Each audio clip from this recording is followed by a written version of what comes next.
In prison, when it was really hot and today was over 100 degrees, we had to get really creative about trying to stay cool because we didn't have AC.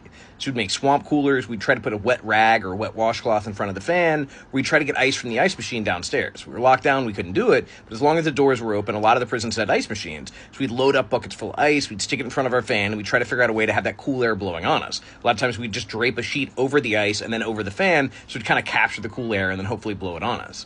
And I'm thinking about this because I have a friend who, over the summer, lives at a campground. And the camper does not have AC, so I saw a picture today of a fan with a bucket of ice and saying, hey, this is my way to try to stay cool. And again, when I was in prison, that was pretty terrible, but choosing to go somewhere of your own volition, not realizing that it's going to be this hot, I can't imagine. So hopefully they're okay. I'll just say I hope that works. But yeah, we had people falling out all the time from heat stroke, people who are not doing well, people who are not functioning, because that level of heat the human body just is not ready for.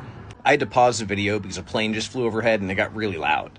But at one point, even though they never brought in AC, they brought in these swamp coolers. So they brought in these giant things that were supposed to humidify the air with the same concept of what we were doing in the cell. But the problem is it just got warmer and warmer and warmer. So you ended up with just like 100 or 110 degree like humid air, which just made it so much worse. Because again, in the cell, when you had cold water, you could switch that out. You could switch the ice out. You generally had like cold humid air, like cold cooling thing. We ended up with like 100 degree humid air. Oh my God, that was so miserable. They had them running. We eventually just ended up unplugging all of them because we'd rather have dry heat than we would super wet, super hot heat.